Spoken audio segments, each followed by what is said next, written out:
Welcome to our second interview in our Everyday Heroes series, organized by the Creation, Justice, and Peace Advisory Group. We believe that we're all saints, but in this day and age with our challenges, we also believe that we're called to be courageous heroes as we heal each other and God's creation. I'd like to start with a prayer inspired by braiding sweetgrass. May we all be filled with love that acts on behalf of life. May we remember that action on behalf of life transforms and heals. May we heal all life on earth, knowing that healing God's good earth will also heal us. So on that healing journey for all of us, today we have the privilege of a conversation with Jeff Golliher, who's been a TSSF tertiary since 2004. Much of his work has focused on the spiritual dimension of the environmental crisis. He's the author of 2 books, Moving Through Fear and A Deeper Faith, and several of his essays are posted on our TSSF website in the Sacred Ecology tab. For more than 10 years, he served as canon for the environmental justice and community development at the Cathedral of St. John the Divine in Manhattan, and was the environmental representative for the Worldwide Anglican Communion at the United Nations. He currently resides in a quiet village with his wife, Asha, in the Catskill Mountains of New York. And it's great to see you, Jeff. Great to have this time together. And thank you for being here with us. It's great to be here. And great to be wonderful. Here. Yeah, last time, just so you know how life has unexpected surprises, I'm sure Jeff's journey will be unexpected surprises, but we were supposed to meet a week ago and we had a power failure. So for all of you out there who have experienced power failure, us too, we all get to share in the love. And so now that we've lived through that, let's start off. I'd sent you a question, which I know you've been thinking about for a while, and it goes something like this. How did your life evolve to bring you to become a Franciscan? Oh, that's a great question, Gordon. I've been thinking about it.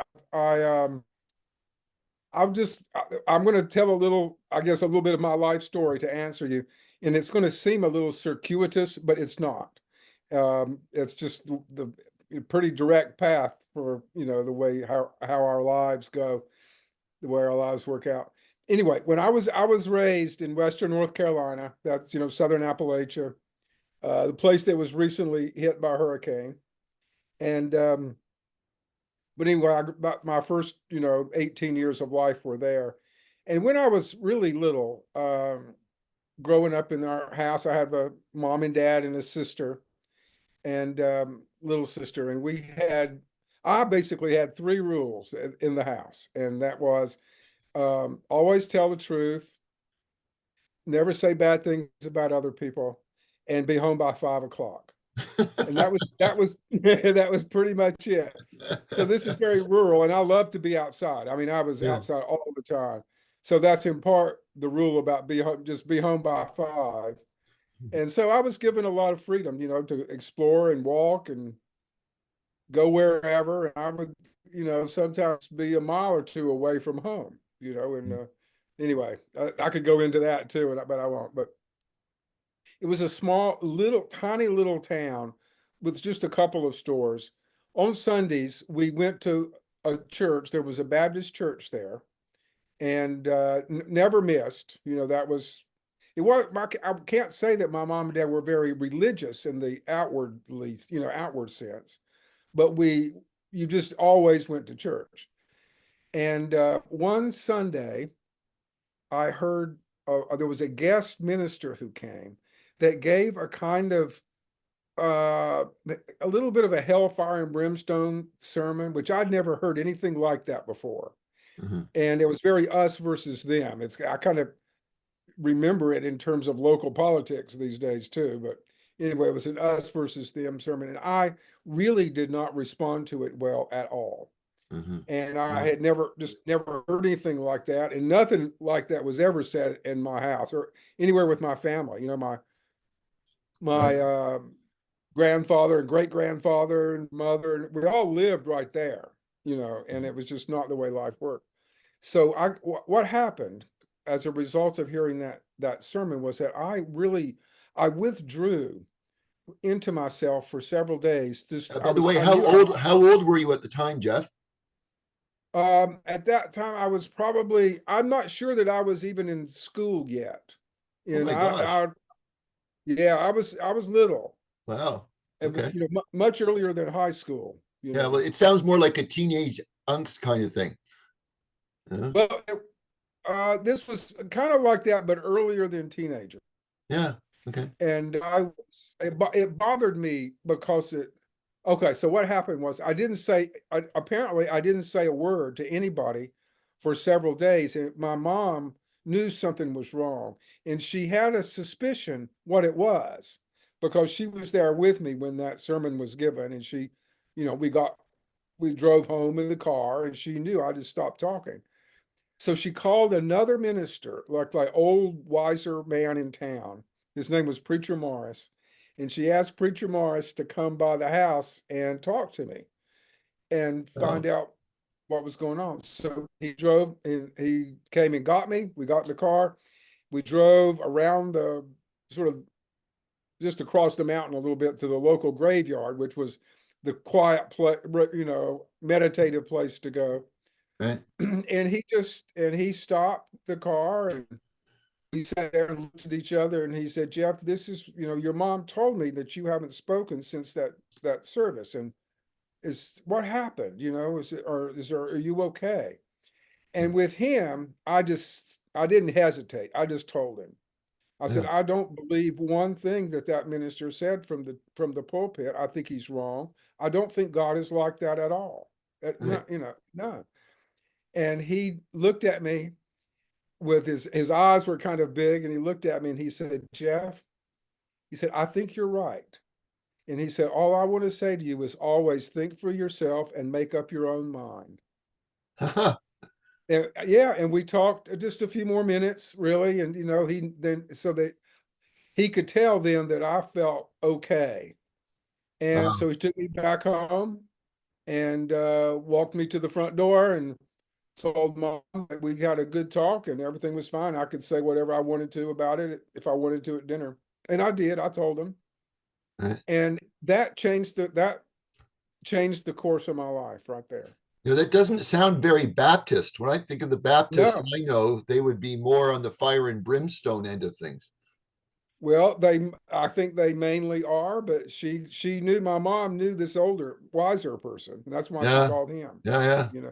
My mom was very, she passed away a few years ago, but she was a very wise, kind of lady. Yeah. And, we didn't, in terms of religion at home, we actually did not talk about that. And we weren't like that. But my grandmother used to read the Bible to me in front of the fire in her house, which was just down the road. And I loved that. And it wasn't, I was just hearing it, but I loved that she was reading to me. Yeah. You Yeah. know, Yeah. Absolutely. Yeah. very consoling, and I listened. Yeah. So anyway, what happened after that was in high school and so on, I was thinking about spiritual things, but not necessarily in the churchy kind of way. Yeah. And I think I was kind of that way anyway. I think that's why I responded so deeply to that minister that I didn't, like, because I really was thinking spiritually, within myself. And I know that we had a big, huge oak tree in our yard growing up, and I used to love to play under that tree. And it had I didn't know anything about sacred tree or anything like that then, but I Right. think Right. that's what I was doing as a kid. Did you So climb it? anyway, Did you climb the no, it tree was as well? I could go up a little bit, but it was too high and too big. I Okay. could get up to the first limb. Okay. Huge tree, huge tree. So through high school, I got to college, and after the first year, I took an anthropology course, and I was sitting in the course then thinking that what I really wanted to do was learn how people cultures, how they experience God. That's all I knew how to put it, you know. But I was just wondering, you know, if let me see what other cultures think, you know, other people. So that summer, that one of their professors, he was going to be going to the Talamanca rainforest in Costa Rica. All right. And I had just turned 19, so I was, you know, I'd finished my first year in college, and he was going to take me and a couple other students, and he said, "I would love for you to come with us if you want to come." Asked my mom and dad, they said, "Well, I mean, they didn't know any, they didn't." See, I'm the first person in my family to even go to college, you Mhm. know, and they didn't know anything about Costa Rica, but they trusted me, and they said, "Well, yeah, if he wants to go, you know, just." It was like the rule, just be home by 5. You know, I wasn't going to be home by 5 then, but so what happened was that summer that I went with him, this was in southern Costa Rica. The Bribri and the Cabeca Indians were the ones that lived there. And I met an older man who was lived by himself, um, deep in the rainforest, that was a ritual singer. And you know, I didn't understand the native language. You know, I understood just a little bit of Spanish, you know, at that point in my life. But it didn't matter. And he kind of knew that I was interested, genuinely interested. And so he just took me under his arm, I'd say, for a week or two, and just we he just wanted me to be with him in everything that he did at the river close by, cooking, making medicine, you know, just doing his chants or whatever. And I realized later that what he was doing was encouraging me into inner silence. You know, he wasn't interested in talking, and he wasn't interested in me talking so much, but it was about paying attention, but in a deep way. Simple but hugely deep lesson, you know, in life. Yeah, yeah.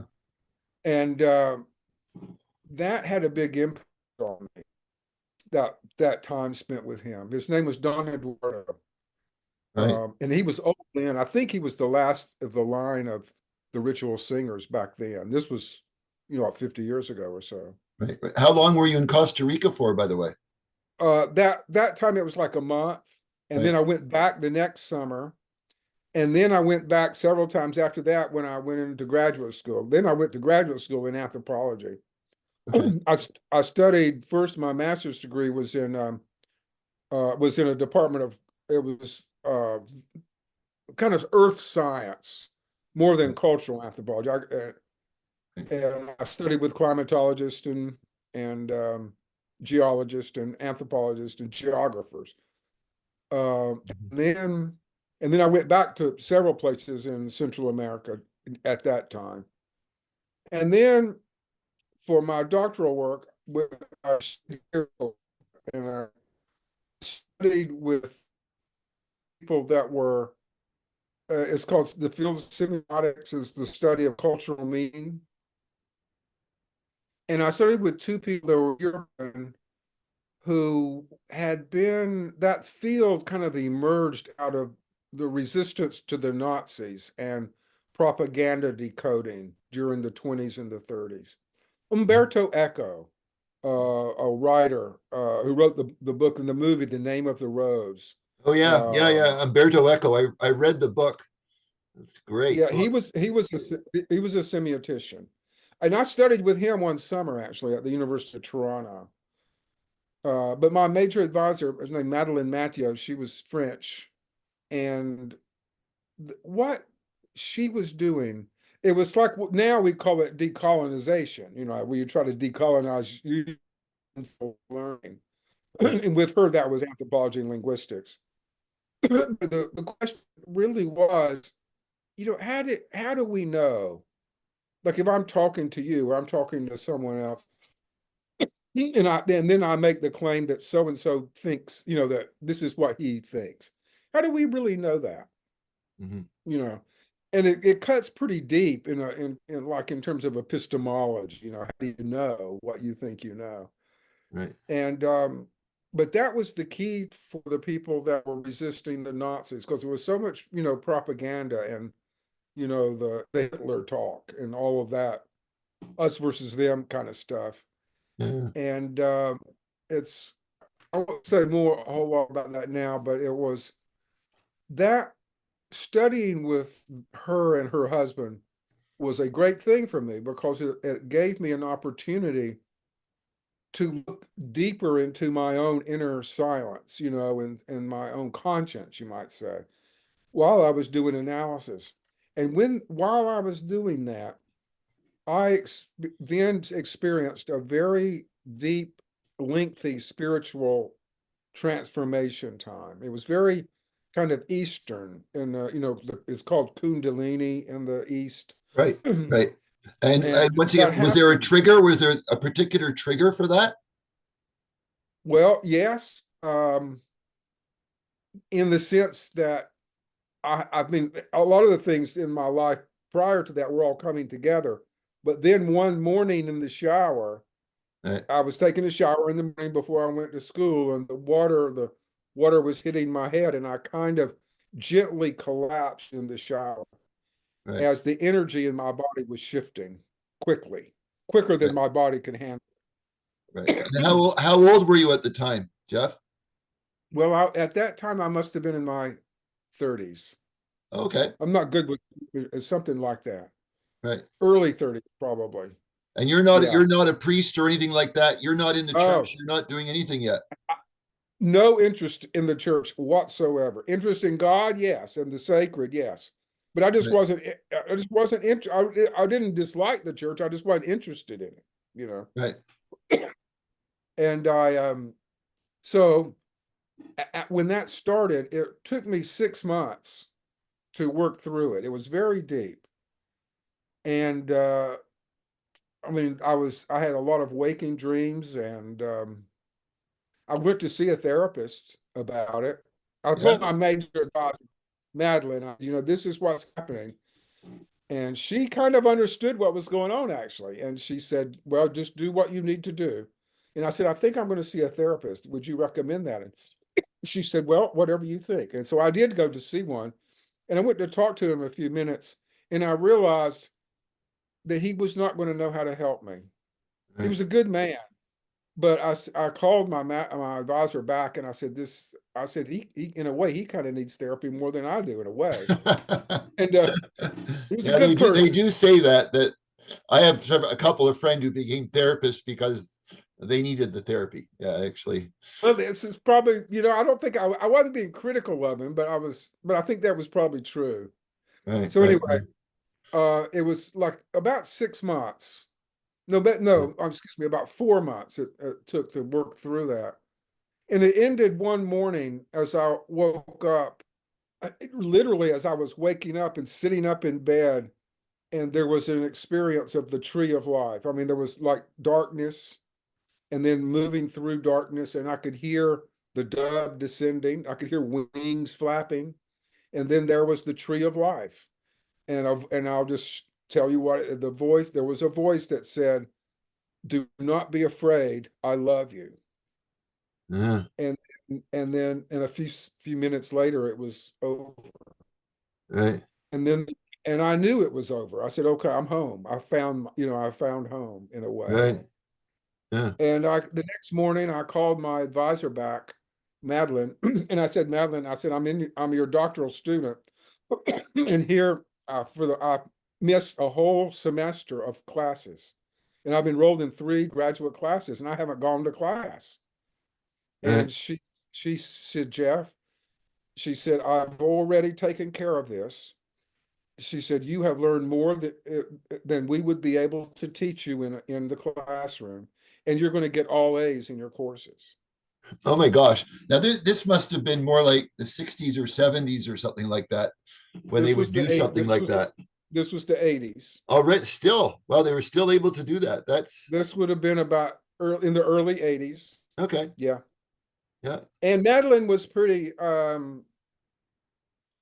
she's a genius. I mean, she was wonderful and pretty clear-minded about what she was going to do with her own graduate students. Right. And so no one was going to really say no to her too. But I don't think in the Department of Anthropology, this was SUNY Buffalo. I think they kind of understood. She explained it all, Right. and they kind of got it. Okay. All right. Now we're After still that, trying to get to you being a Franciscan, right? yeah, I'm getting there. I'm Don't getting forget there. that. So All right. This is the way the journey went. yeah, This yeah, was yeah, the route absolutely. And that when I talked with other members of the Third Order, they everybody has this kind of journey. Like it's not just humdrum life, go shopping, no, live in suburbia, and and all is well in the world, right?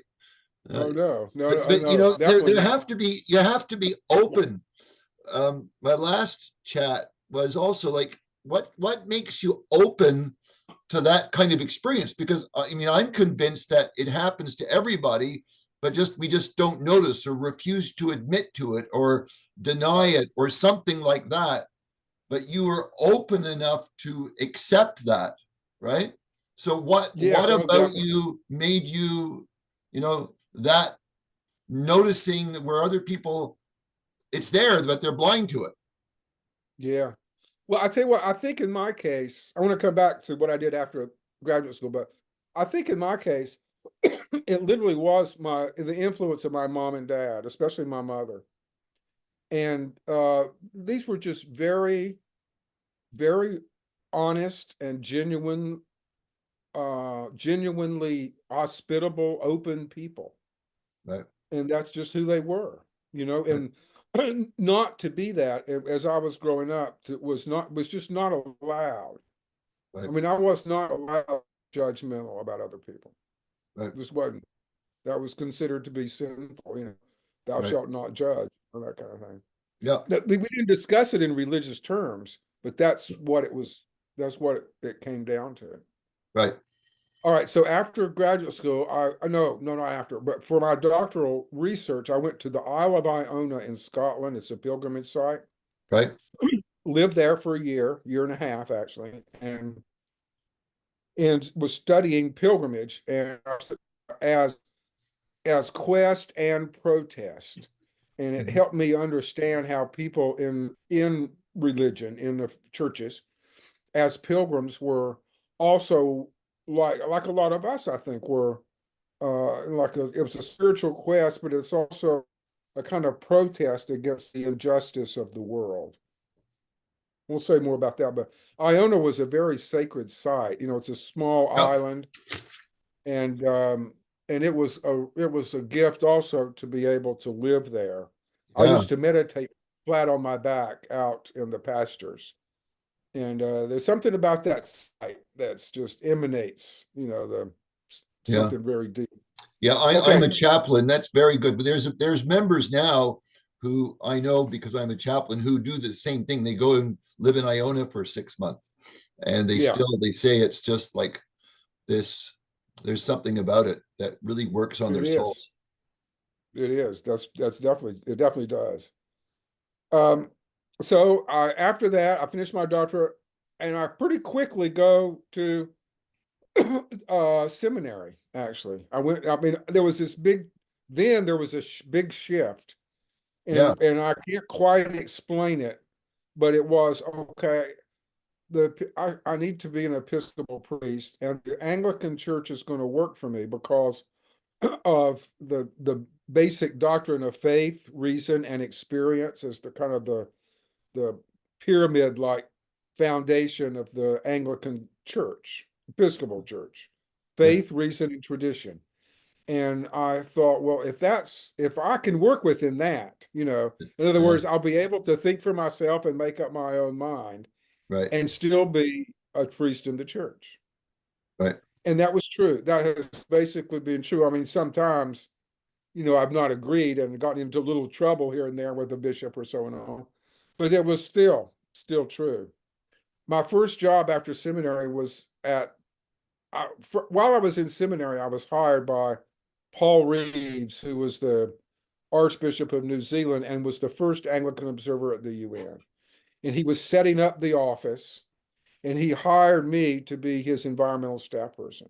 And then 6 months later, I was asked to do that while I was also a priest to be a priest at the Cathedral of St. John the Divine, and I was canon for the environment Right, right. and all that, and that is where I really um, began to appreciate St. Francis for the first time. And how did you come across St. Francis? How did he enter in? Because I've been an Anglican my entire life, and I happened to get a CD on the history of St. Francis to play for my kids as I drove them to high school. So I didn't want to waste Yeah, time listening to the stupid radio stuff. So I would get yeah. these lectures of university lecturers from something called the Teaching Company, and there was one on St. Francis, and said, well, I know nothing about St. Francis. So I happened to listen to him. And it was awesome.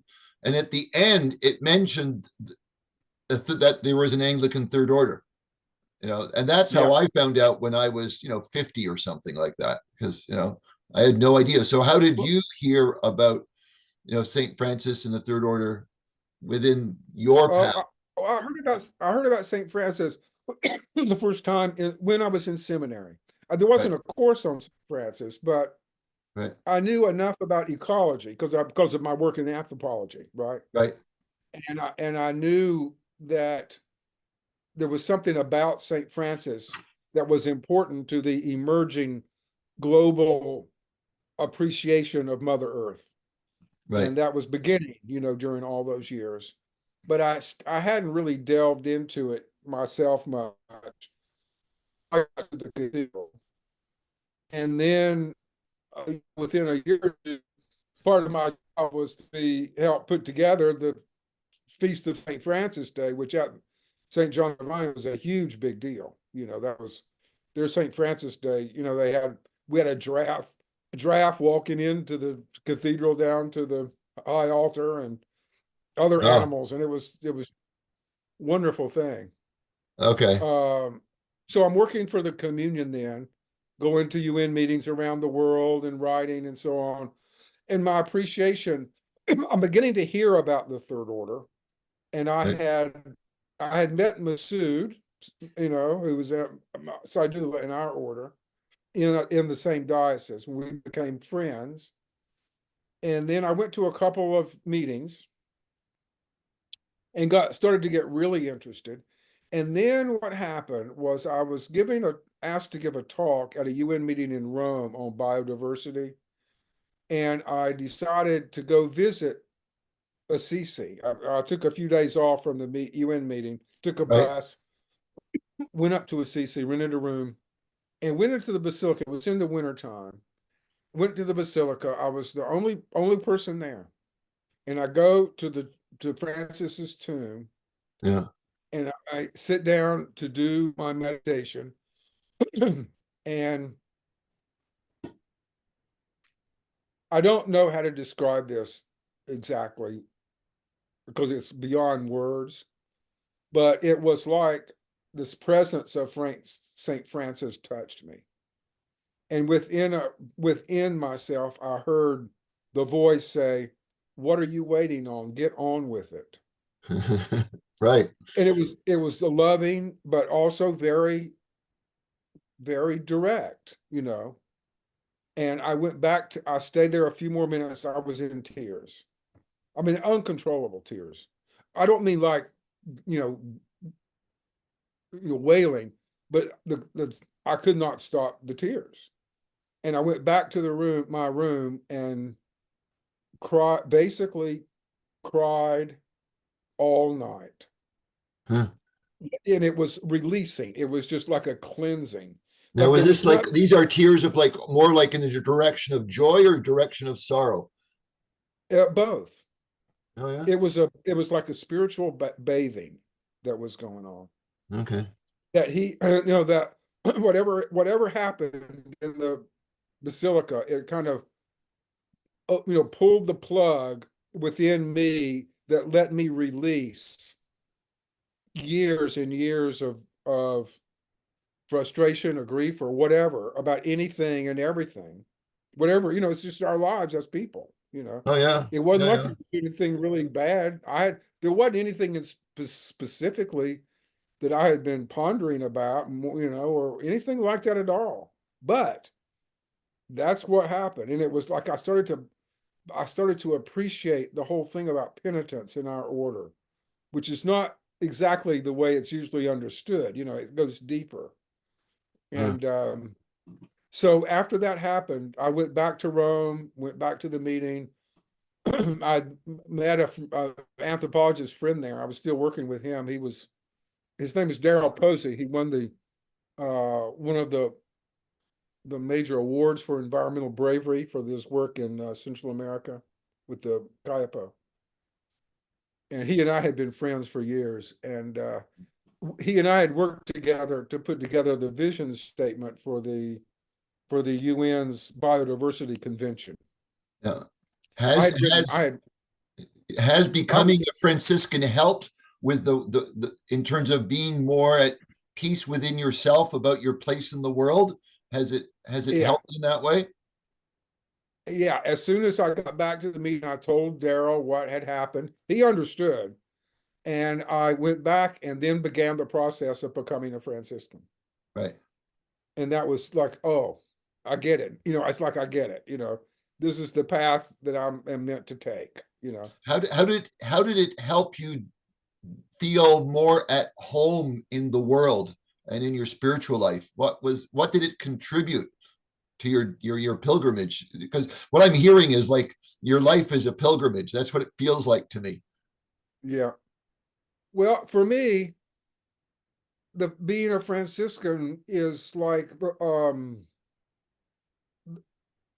it's like the perfect fit in a way, because I've always felt a lot of freedom as a Franciscan to do what it was Preacher Morris suggested when I was little. Think for yourself and make up your own mind. And within our order, I've always felt the freedom spiritually to be able to do that. Yeah. And I could be sitting with you and sitting with Don Eduardo, the Bribri in Costa Rica, that Yeah.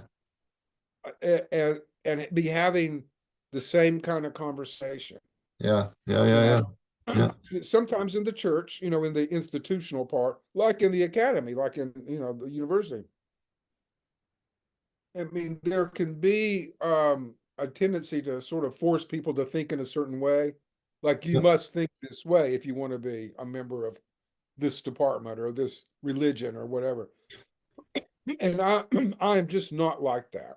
Right. Right. Right. Yeah. If there's a door that's closing, I want to find a way to open it, or I want to understand why it's being closed in the first place, you know. Yeah. And Yeah. that's why Yeah. it was the working with those Nazi resistors who became, like Umberto Eco people. That was I'm that going to was tell helpful.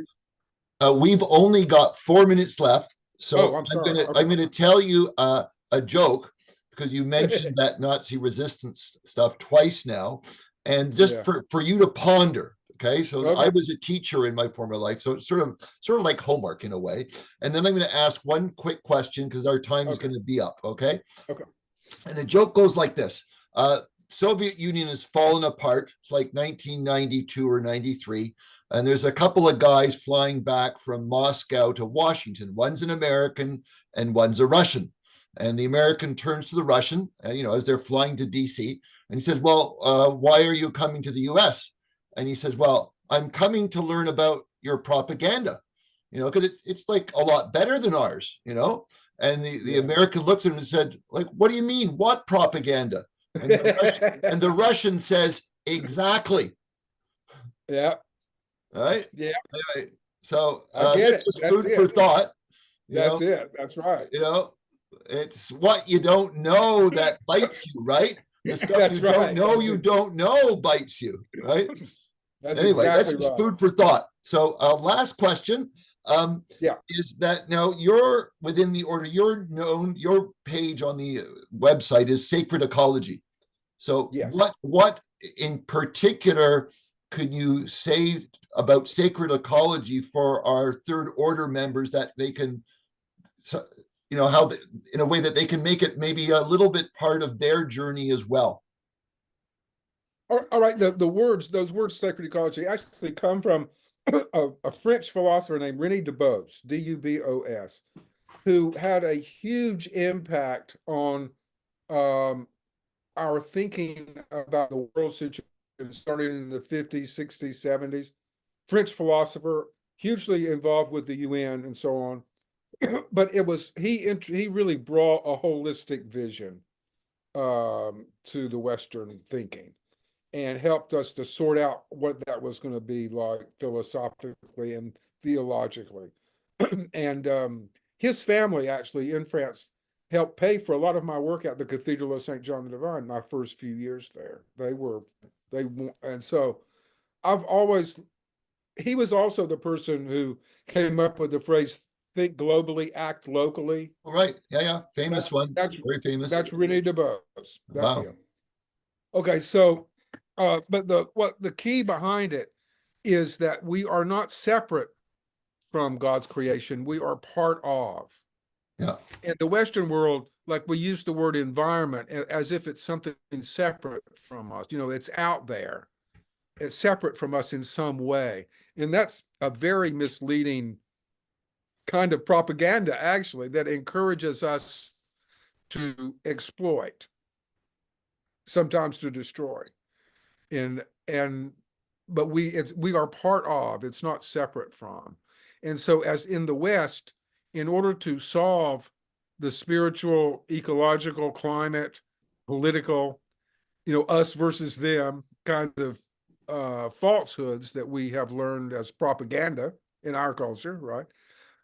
We have to learn to let go of that, even regardless of the amount of tears it's going to take, so that we can see that we, like Francis said, we are really brothers and sisters with the whole creation. That is great. Thank you very, very much. 22 seconds to go.